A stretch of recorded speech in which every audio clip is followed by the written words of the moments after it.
Hello world, it's Sammy. Now in today's video we are going to be taking a beginner's dive into the FastAPI web framework in Python. Let's go.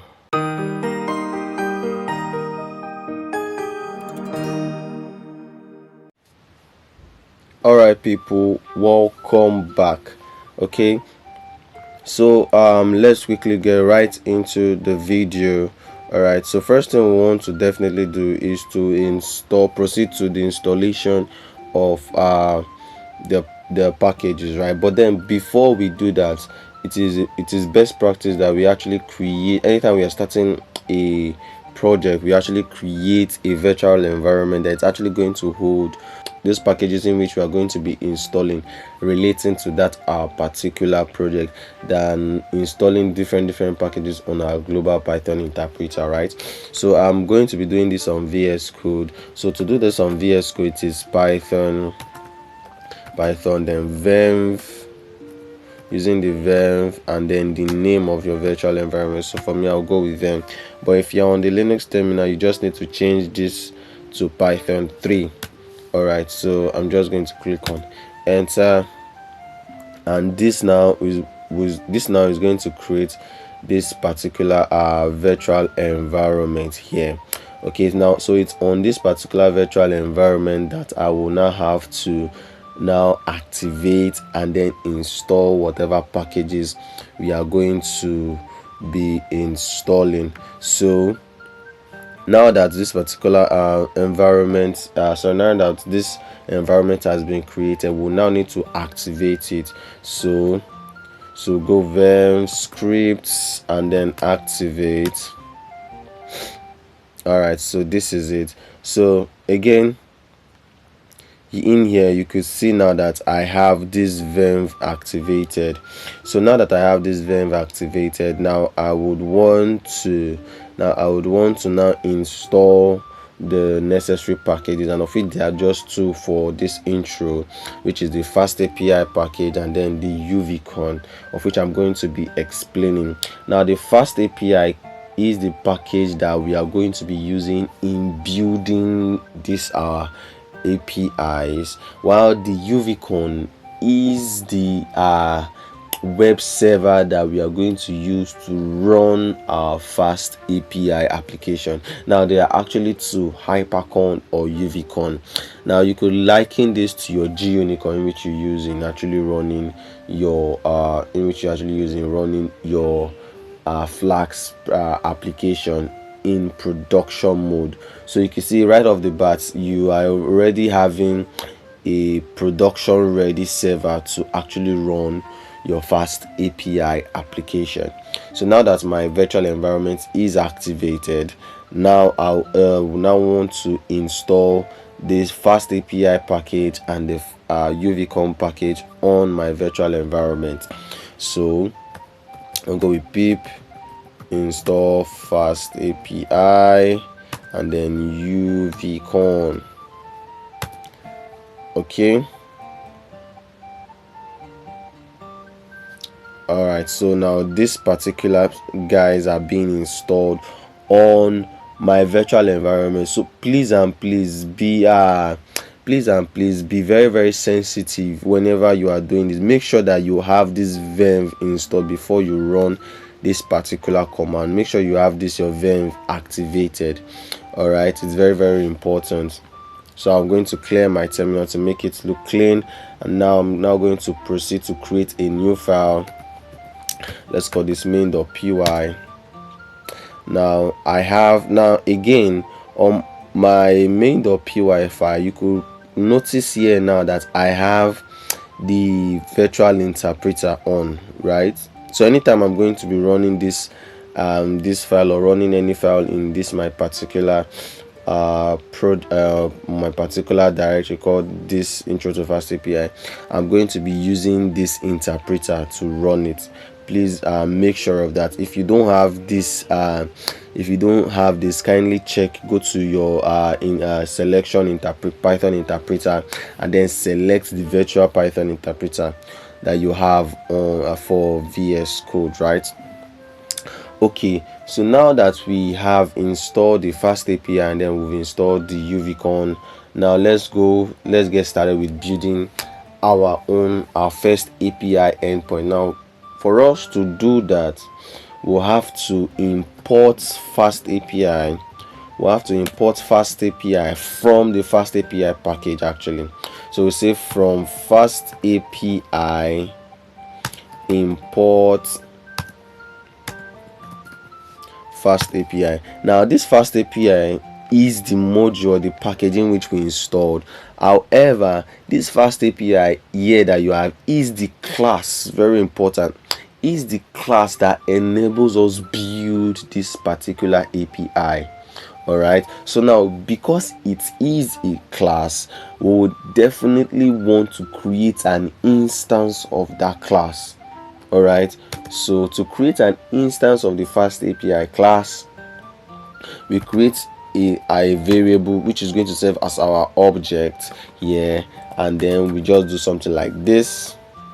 Now with this, we have actually created an instance of this our FastAPI class. And now you could actually see now that many people, they just tend to just stop in here. But remember when I was explaining some videos back, I'm going to add that video to the description and also on the card. Then I told you that many people, they tend to just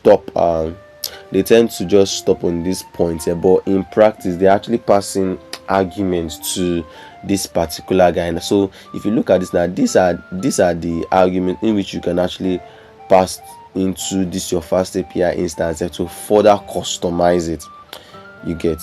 But this is just a getting started. So in the previous one, you can see I used the title and then I used the summary. You could also use this description, this version that I told you about. They are just basically keyword argument that you pass actually. Keyword argument, like for the title, it takes a string and then they are giving you an example. Summary, by default it is none, it also takes a string. The description takes a string, version takes a string. The open API URL, that's because by default you can see it's openapi.json. But if you want your open API schema to be something like API /v1 / that, you could just use this API URL and then just pass in the required stuff in which you want to do there. So for now, I'm just going to leave this, or let's just go with the title. Let's say title is equal to intro to FastAPI. This is our title, and then let's just write a summary. First, I will want to break this down into multiple lines to make it very much readable. Okay. Let's just say, getting ourselves. We are getting ourselves started with FastAPI. So let's just use that. Then you can also pass in more stuff like your description, and then you write. Now that description, if you're going to be using it, it's actually you can actually write it in form of a doc string, like the way you write your you can actually write it in markdown actually, but you put that markdown in a doc string. So the way you write your readme.md file, you could just use that in styling your description. So for this, I will just and then I'll just leave this way. So now that we have our FastAPI instance now, which is this app now, this is what we are now going to be using in creating our endpoint. So how are we going to do that? Now in FastAPI, you have what they call your path operation, you have what they call route handler, you have path parameter, you have query parameter. Those are the then you have the body. Those are the 6 basic things you need to know as a beginner. Now when you get comfortable using FastAPI, you are now exposed to much more larger concepts. But as a beginner, these are the 6 things you need to actually know. So now let's start. First things first, what is a route handler actually? Now I can come in here and create a function, call this function index, call this my function index, and it accepts no arguments, right? It accepts no arguments. And then let's just write a doc string and say this is the index. And then for now I just want to return, let's return a string called hello world. Now if we do something like this, we have successfully created a function, not an endpoint actually. Now for us to create an endpoint, remember I said that this FastAPI is the class that enables us create our APIs, right?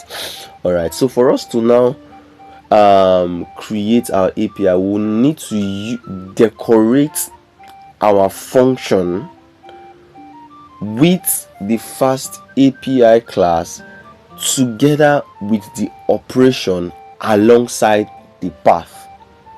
Now I'm going to explain. Okay, so this is what we have here. So now, as it is now like this, now we have a normal function actually. But now once we do something like this at, which signifies a decorator, and then we specify this app, in other words, we are using this app to decorate this our function, and then we know the function, and then we know what decorator do in Python. Decorator makes a function, or decorator adds additional capability or additional functionality to a normal function, of which they mostly call decorator first order functions, right, in Python.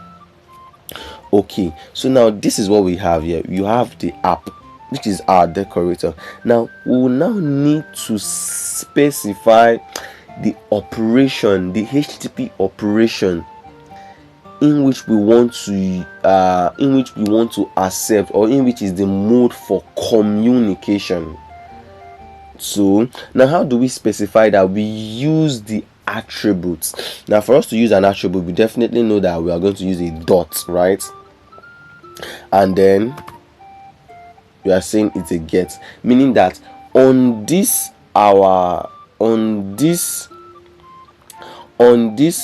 FastAPI instance, we are using the get attribute there, and on this get attribute we will now need to specify a path in which the outside world can use to interact with us, or which to other people. You can also call it, instead of path, you can also call it an endpoint actually. So we pass this as arguments to it, and then if we say a single forward slash, it means that when they access the root. So now when you do something like this, remember without this is just a regular function. Now with this, immediately we do something like this. Now this our function on line 9 automatically turns into a route handler. That means anytime that this particular part is being requested for, this automatically this function will be the one that is automatically going to run. So this now becomes our route handler. This becomes our path. This is our path or endpoint. This here is the HTTP method, which is called the operation, and then this is our FastAPI instance. I hope that is clear. Okay, so now that we've done this, now we've successfully created a simple API. So what I'm going to do now is I'm going to save this. Once I save this, come to my terminal. Now on my terminal, I'm going to use the UVCon server, which is an asynchronous server, which actually contributes to why FastAPI is super fast, which is an asynchronous server, which is called an ASCII server, opposed to GUnicorn that you have. Okay, I'm going to use my UVCon server to run this. Now, next thing I will now need to do is to specify the module, the Python module that holds the FastAPI instance. Very important. So this is the way I often, anytime I teach about FastAPI to students or to anyone, I often tell them this way, that UVCon, your name of module. This is what I often tell them to just do. UVCon name of module, then name of FastAPI instance. Now, if you just have this on your head, what you just need to now do is substitute. Okay, so now the name of module, now let's come to this name of module. Now this name of module is the name of the Python module that contains the FastAPI instance, right? So now in our case, our own is what? Main. Now if you change this main to app, you will now want to change this to what? App. So let's go back with what? Main. Now the next thing here is the name of FastAPI instance, right? Now the name of our FastAPI instance is what's called what? App. So it means that I'm going to be putting app here. If the name of my Python module has been was app, I would have put app here. So mine will not be app:app. But because mine here is main and the name of my FastAPI instance is what? App. So that's why I have main:app. Now I can now pass in, this is the primary thing that is actually required for us. So if I click on this now, to press enter to run this, now you can see by default the FastAPI web frame is going to use port 8000. It's going to use port 8000. Does this mean that we cannot specify the port? No, it doesn't mean that actually. But by default it uses port 8000. And again, by default the reload parameter is not turned on. By default the reload parameter is off. Is set to false actually. So it means that anytime if we do something like this, our server is going to be up and running, but anytime we make a change here, is not going to be affected. Is not going to be affected until we stop and start it again, until we reload it. That's basically what reloading do. It stops the server, then it restarts the server again, loading in the new the same configuration files, right? Okay, so let's just come here, create a new tab, and then let's say localhost let's say localhost 8000 now. Okay, so we see we have hello world, right, on localhost 8000. Now because I don't want to constantly stop and start my server, I will now want to change this now to turn the reload feature on. So I'll press Ctrl+C to stop my server, go back to the previous command, --reload. That's just all. Now if you pass this reload parameter, it's automatically going to make the reload becomes true, because by default the reload is false, right? So when I do something like this, now you can see you now have a new information here, started reloader process, which is different from what you got here, which is started server process. All right, So started reloader process. So the reloader is first started before your server is actually started. Okay, sorry.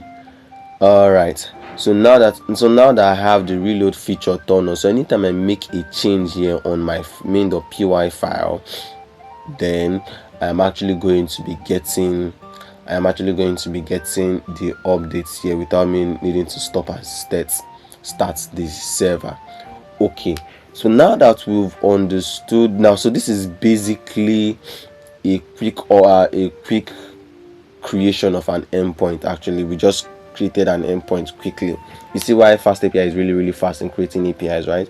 So again, as a quick one, this is our path operation, and then this is our route handler. So the only thing that is left for us now to look at now is a path parameter, a query parameter, right? Path parameter, query parameter, and then the request body. Okay, so again, I want to also state this, that by default, any request that comes to our API, for every successful request, by default the HTTP status code is always a 200. Now you can also customize that, like for a situation whereby you are using a post request for creating something, right? You know, a post request is used in creating something, a put request is used for updating an already existing record, while a patch request is used for updating just a little portion of an already existing record, right? So let's say you are creating sorry, give me a minute. Okay, sorry about that. So let's just proceed. So now we've actually successfully created our first API, right? Our first API endpoint, right? So now there is a way. Now by default, any request that comes to our API endpoint, by default FastAPI is going, for every successful request now, FastAPI is going to return the HTTP status code of 200, which is status okay.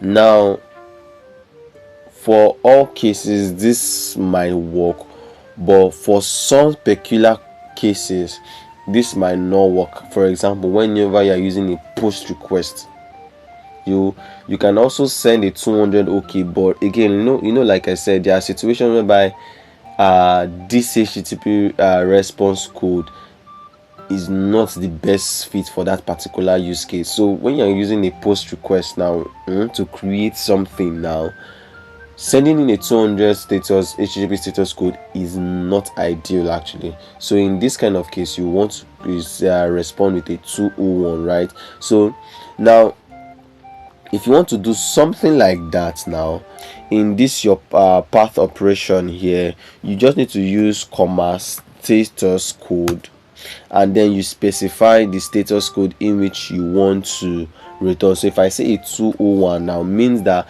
for every successful request that comes to this particular endpoint, the response code now becomes a 201. So before I save this, let's go to the Swagger UI documentation.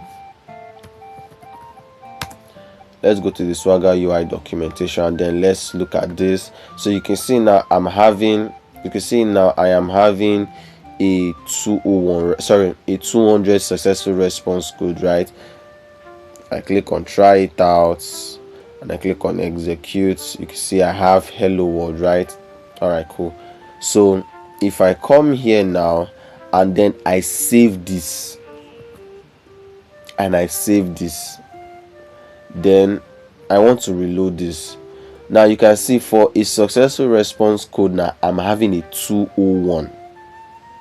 So that is basically how you just specify the response code in which you want for that particular endpoint. So I will go back and then just remove this. Okay, so now we've created our first endpoint. So now let's talk about path parameters. So come here, I'll put this path parameters. Now path parameters, now when you talk about path parameters, these are arguments that you pass alongside your path. Remember I said this is your path or this is your endpoint. So a path parameter is parameter that is added to your endpoint, right, or to your path. Again, it is also internally being passed as arguments to your route handler. Very, very important. Very, very important, please. This is very, very important that you take note of it. Okay, because there is a slight difference between a path parameter and a query parameter, of which we are actually going to be seeing very, very quickly. So again, let's create a new endpoint, which is app. The method in which we want to use, let's go with a get. Okay, now let's say this should now be for products. Let's say products, and then this we say the product ID, right? So we say product ID. So let's say this year, so let's say now this year now is our product endpoint. Now we are having a product ID. So now if you look at this, actually you realize something, that our this our product ID is a parameter or a variable, and then is being placed in a curly brace. So that is how you specify a path parameter. But then remember I said internally this particular variable is going to be passed as argument to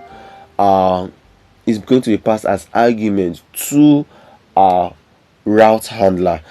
Kindly ignore this problem one that you have here. That's because I've not actually saved this. If I save this now, you see that this stuff will actually go. Okay, so now I'm going to create my a new route handler, and then let's call this route handler products. Let's call this product details. Let's call this product details, right? Let's call this product details. Now, because our path parameter is going to be passed internally as argument to our route handler, it is very important that the same name in which you specify here is the same name in which you are going to use as parameter to your what are they calling it now, to your function. So product, so it becomes product ID, right? Now for now, let's just say returns the ID. Okay, so let's just return this dictionary, which is going to be converted to a JSON by the Pydantic model, which is baked into FastAPI. And then let's say product ID, right? So I'll save this. Now you can notice immediately I save this, now you see the problem went and all the stuff went out, has gone. So if I come here now and then I reload,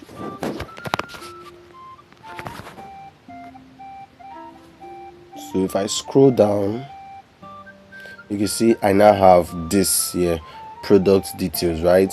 So now you can see here it is called what? Path. You can see here it's called path. If it is not a path, if it's a query, you will see here, you will see instead of path, you will see what? Query. Okay, now by default path parameters are compulsory. I want to state this out. Path parameters are compulsory, so I cannot execute this particular function, this particular endpoint without passing in a product ID. So I'll show you. I cannot just come here and click on execute. It's going to just enter forever loading. if to sum, it will even show you this particular stuff that it's required. It's just going to continue loading, and at some point you get an error. You should take note that once you put in a path, once you put in this path parameter by default is compulsory. You can see it here, required, right? So I'm just going to reload this to just stop that. Okay, now if I click on try it out, and then let's put something like 1, then execute, you can see I have an ID of 1. But now the problem about this now is this: it's a variable, and then a variable can take in can accept different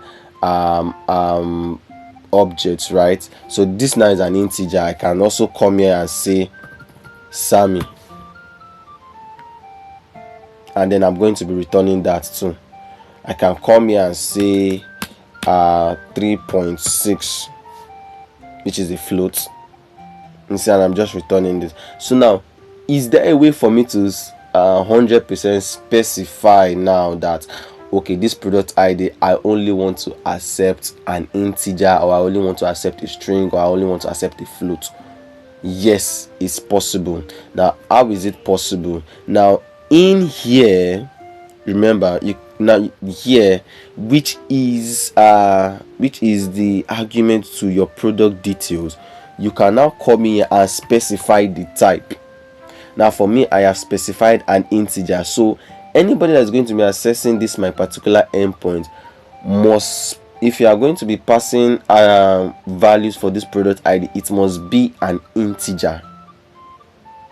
That is the meaning. So if I pass in a string, now you're going to get in an error, a 422 validation error, because we specified here that we want an integer, then the user is giving us a string or anything other than an integer. So I'll save this, and then now once I reload, now watch this. Once I reload, you can see now you now have this integer there. You can see it, you now have the integer there. Click on try it out, pressing 2, execute. I have 2. So let's try and see what we get when I try to write Sammy, which is a string. Are you seeing? Value must be an integer. Are you seeing this? It won't work. Now this is because we're actually doing it from what are they calling it, from the Swagger UI. If this was to be in Postman, you see you get a 422 validation error. That's what you actually get, because it is actually a validation error. Okay, all right, so now we've seen how we can create our path parameter, right? So now let's now talk about query parameter. Now the difference between path parameter and query parameter is this: any variable or any argument that is not part of our path automatically becomes our query parameter. So now let's look at this. Now remember, this is what I have here, path is an integer. Let's go back. Now instead of product ID, which is the same with our paths and path parameter, and right now, if I come here and change this to IDs, take note, and then I save, and then I reload, voila, you can now see it now automatically changes to what? A query parameter. So you see, there's this quick difference, like there's a slight difference between your path and your path parameter and your query parameter, because now you can see it's still the same, it's almost the same thing, right? We have a product ID, product IDs. Now because this product IDs is not part of the path, it automatically becomes a query parameter, and then a query parameter are just keyword argument. Actually, query parameter are just keyword argument. Now I can now come in here and remove this here because I'm no longer using it, right? I can now come in here and remove this, save, and then instead of product IDs, sorry, I want to IDs, I want to remove the S2 and also remove the S here. Then I want to save this. Now if I come here to reload, okay, come here to reload, then click on this, then you can see I have query. Now the same thing to applies in type annotating your query parameter. So in here too, because I've specified as an integer, I cannot come here and specify a string and stuff like that. So I'm going to click on 3 to execute, and you can see what you have here. This is how your query parameter is. A question mark is first placed, then they are now passed as keyword argument. So is it possible is it possible now, or you might ask like, hey Sammy, is it possible to have more than one query parameters? Yes, it is. You just have to come here, and say comma, and then the next variable, let's just say name. Let's say the name now should be a string, right? And then I'll come here also and then put in the name, put in the name should be name. Definitely this should be a string, and then I will definitely want to make this like this so it's much more readable. All right, so if I save this, come back here to reload, you can see now I have 2 query parameter, and then you can actually continue. Now again, I want to also let you know something. So just the same, because this is actually a function, irrespective of the fact that it is now a route handler, because it's a function, definitely the Python conventions or the Python rules that governs functions still works. Please, I want you to take note of that, because this is a function. The rules that governs Python functions still works irrespective of the decorator on line 16. The rules of function still works. So now we've covered path parameters. Again, yes, it's also possible for you to have more than one path parameter. Yes, just the same way we did this, you could just put your path parameter, another / another path parameter. So you could be having something like products parentheses product ID / parentheses category, stuff like that. So you could do something like that. Okay, so let's just run this. We say product ID of 1, product name should be Redmi. Yep, should be Redmi. And then you can see this is just what I have. I'm basically not doing anything too advanced. I just want to keep this as basic as possible, so we just get the gist on how things works. Okay, so now we've talked about path parameters, we've talked about query parameters. Okay, before we move to request body, I want to drop this. Now, is it possible, because remember we said that path parameter is required. Now, does it mean that query parameters too must be required? Does it mean something like that? Well, no. Query parameters too can be optional. How can we do that? Okay, so now if you just do something like this, this makes it 100% compulsory, because if you look at it, it is a positional argument. As I said, the concept of Python function still works. If you look at this, actually, in terms of part of the rules governing Python functions. This is a positional argument, and you know positional arguments are always required, right?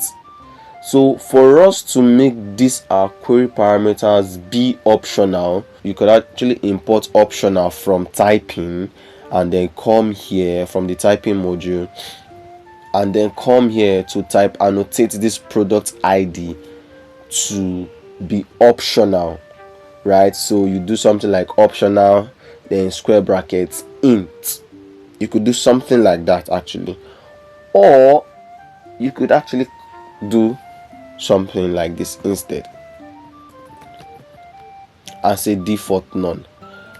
Now you could do something like this, but then again I am violating a rule in Python, because remember one of the rule, exactly, you can even see I think that's one of the reasons people love using VSO, because it just kind of helps you correct this tiny little bit of error. But if this was in VI editor, it's only when you want to run this stuff you start seeing the tracebacks. But then again, remember I said this is a Python function. As such, the rules of Python functions still work. Remember, there's a rule in Python that says default argument should not follow positional arguments. So in other words, this thing is positional argument, then default argument. So like this, we are creating a default argument. So by default, this is none, right? So for us to just fix that, come here, then remove that, then turn this to none. Or because I'm using Python 3.12, I could also come here to just use this bar and do something like this.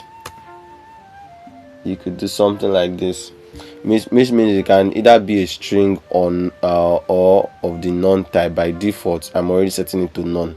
That's the meaning here, but I just want to do this like this. So what this means now is that this name now is now optional.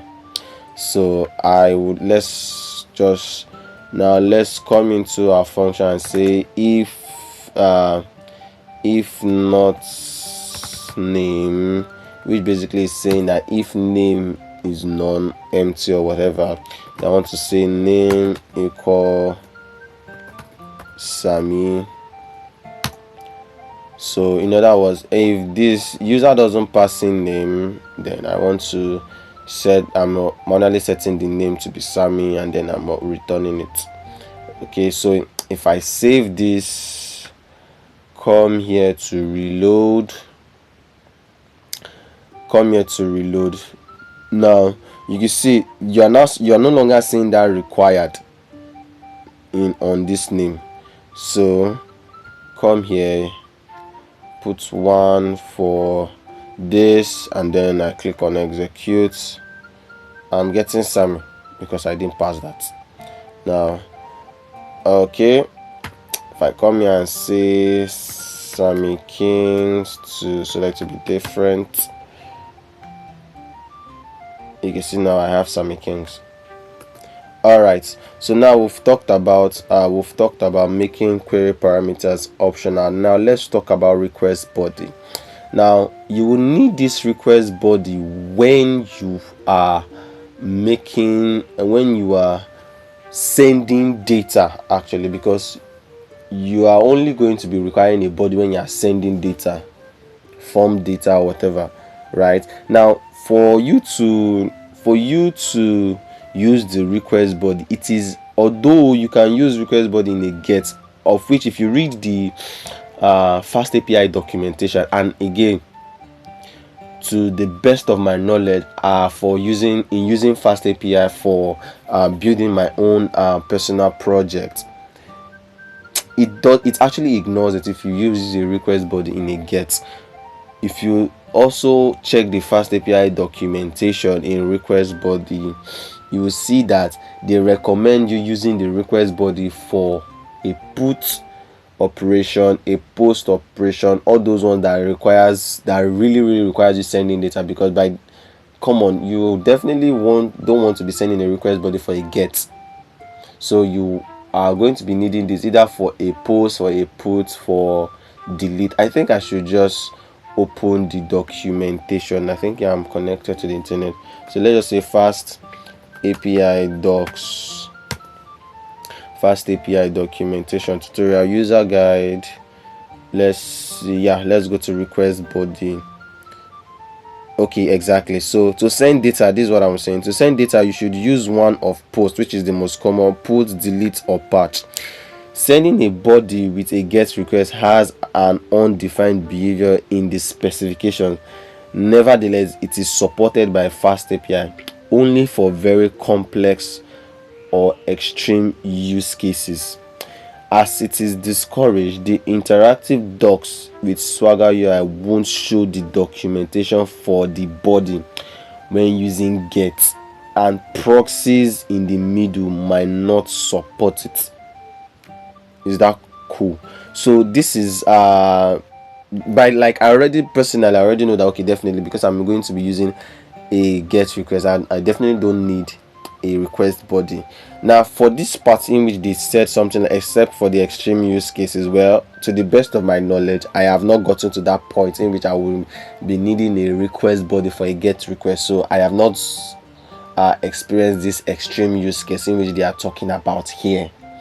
Okay, what I'm basically telling you now, remember, I love keeping things real and I love keeping things realistic. I won't tell you things that I have not done. It is what I have done I will let you know, because really I find some tutorials not really on YouTube not really helpful actually. So I try as much as possible to make tutorials based on my own experience so that you can easily relate to it. Okay, so back to this now. So for us to create a request body, we basically want to use the Pydantic module for it. So how do we do that actually? So what you just need to do, you just need to import base model from this Pydantic actually. So I'm just going to, from Pydantic should be somewhere here. Yes, from Pydantic import base. Who said base 64? Base model. Yes. Now when we do something like this, then we'll now need to create a class. Now when we create a class, we'll definitely want to give it a class name, right? We want to give it a class. So let's just say for creating product, let's just say this should be products. Then it's definitely going to be inheriting from the base model. And then now this is now a little bit different from the way you actually create class attributes of class in Python. So okay, so watch, this is actually different from the way you actually create attributes for a class in Python. Okay, so how you are going to be doing this now is you are going to be specifying the field here, because it's a request body you are going to be using this for. So you are going to be specifying the field and the type. This is what I mean. So if I want to create a product now, so let's say I want to create a product, then I would definitely need the name of the product, right? So I'll say name colon string, meaning this name should be a string. This is different from me saying name equal to this. But for me to use this, I do name string, then definitely the category, since we are looking at it being used in a product, then the category should also be a string. Then the serial number should be let's say this should also be a string. just in case we want something like SN50 something like that. Now, is it also possible for us to make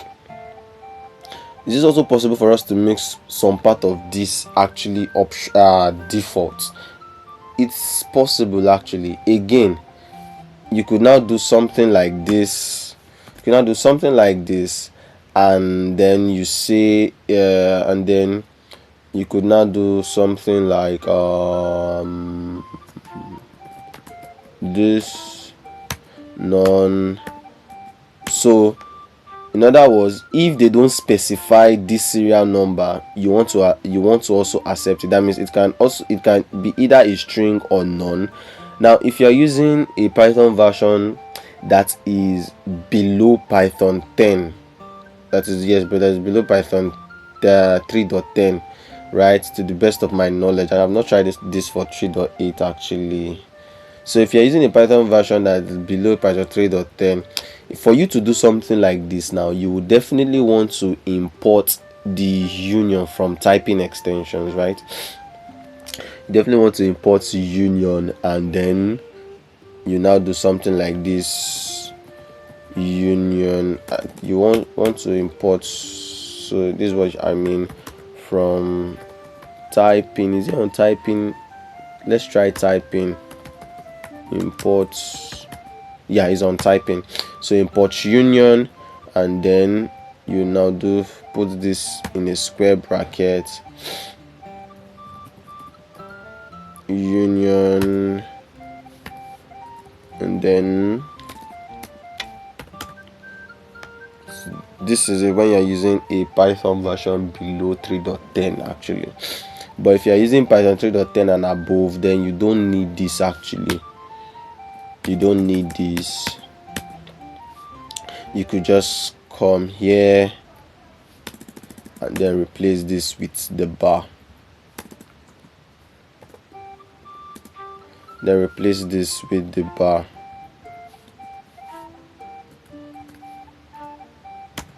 Okay, so basically what we are saying now is that this serial number can either be a string or empty. Why for this category and name, we are saying that for this request to come in, this name and category is required, it's mandatory, it must be on the request body. Is it also possible for you to pass in default parameters here too? Yes, you could also decide to say by default it is going to be, category is going to be uncategorized, or let's just say general, going to be general. So now if they don't pass in something in this category, we are just going to be using the default value of general. Okay, so this data. Now we are going to now create a new endpoint. We're going to create a new endpoint saying come on, create a new endpoint. Let's call this a post. Now let's call this products / create product. Now because we are creating a product, I want to say the status code here should be the response status code now should be 2101. Okay, now let's create our route handler, and then let's call this create products.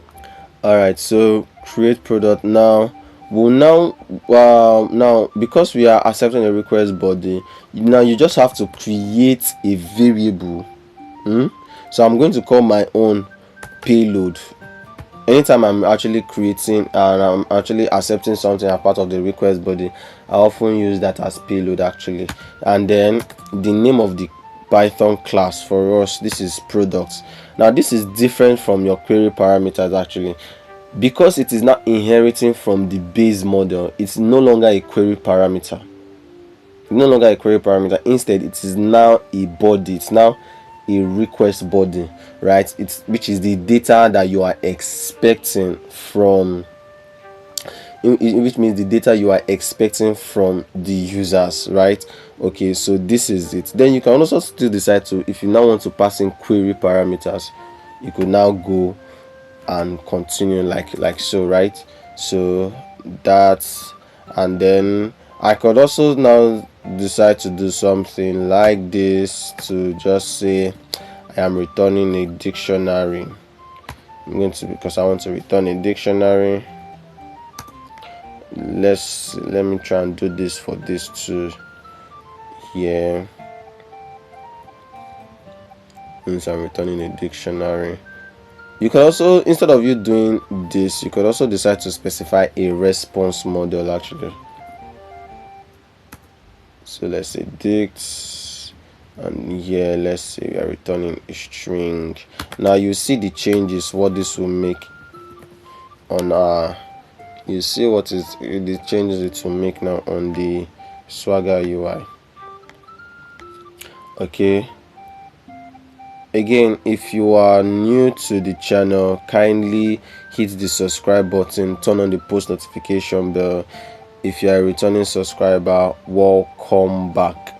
Okay, all right, so our docstring creates a product. So I just want to return the payload dot model.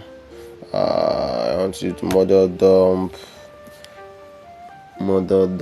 Now this model dump is going to get whatever we have here. It's going to convert it into a dictionary, and then that's what it's just going to do. So in other words, what we are going to be having is a dictionary with the name, the key name, the value, key category, the value, serial number, like so. So I just want to also just return that. Okay, so I'll save this. Now go back to Swagger UI, reload. Now if you come here, now you can see now I am having a string as a return. The same for this product stuff. You can see now, because we specified the dictionary, so we expect, because we specified the dictionary here, you could also come here. You can also see it now. Okay, let's cover this response. Let's cover this request body field before we talk about, I think I still have a little bit of time before we talk about one more thing. Wow, we'll just talk about one more thing and then we'll wrap up, which is the response model. That means if you want to show your users, or the end users, or your front-end engineers, the expected responses, like the values of the response you're going to be getting, something like this. Now you can see you could actually do it in all this. So let's just come here, and now you can see this is example value of the schema, right? Again, you can also customize all this. Really, you can actually customize all this. So I'll click on try it out. Now I just want to just run this and execute. Now you can see I have string general. Now you remember this general is coming from here, right? It's coming from here. Now string by default. Okay, so you can see the response now I got is a 211, and then the name is string, the general. Now that's because this string, this is what we passed in. If we remove this, now let's say this name is not there, and we try to execute this, just watch. You see we are getting a validation error. So let's reload. And click on try it out. So you can see by default we are already, because we specified here that it's a string, so they just added string to our string, letting them know that okay, it's a string general blah blah blah. And so that's how you accept, that's how you put things on your request body.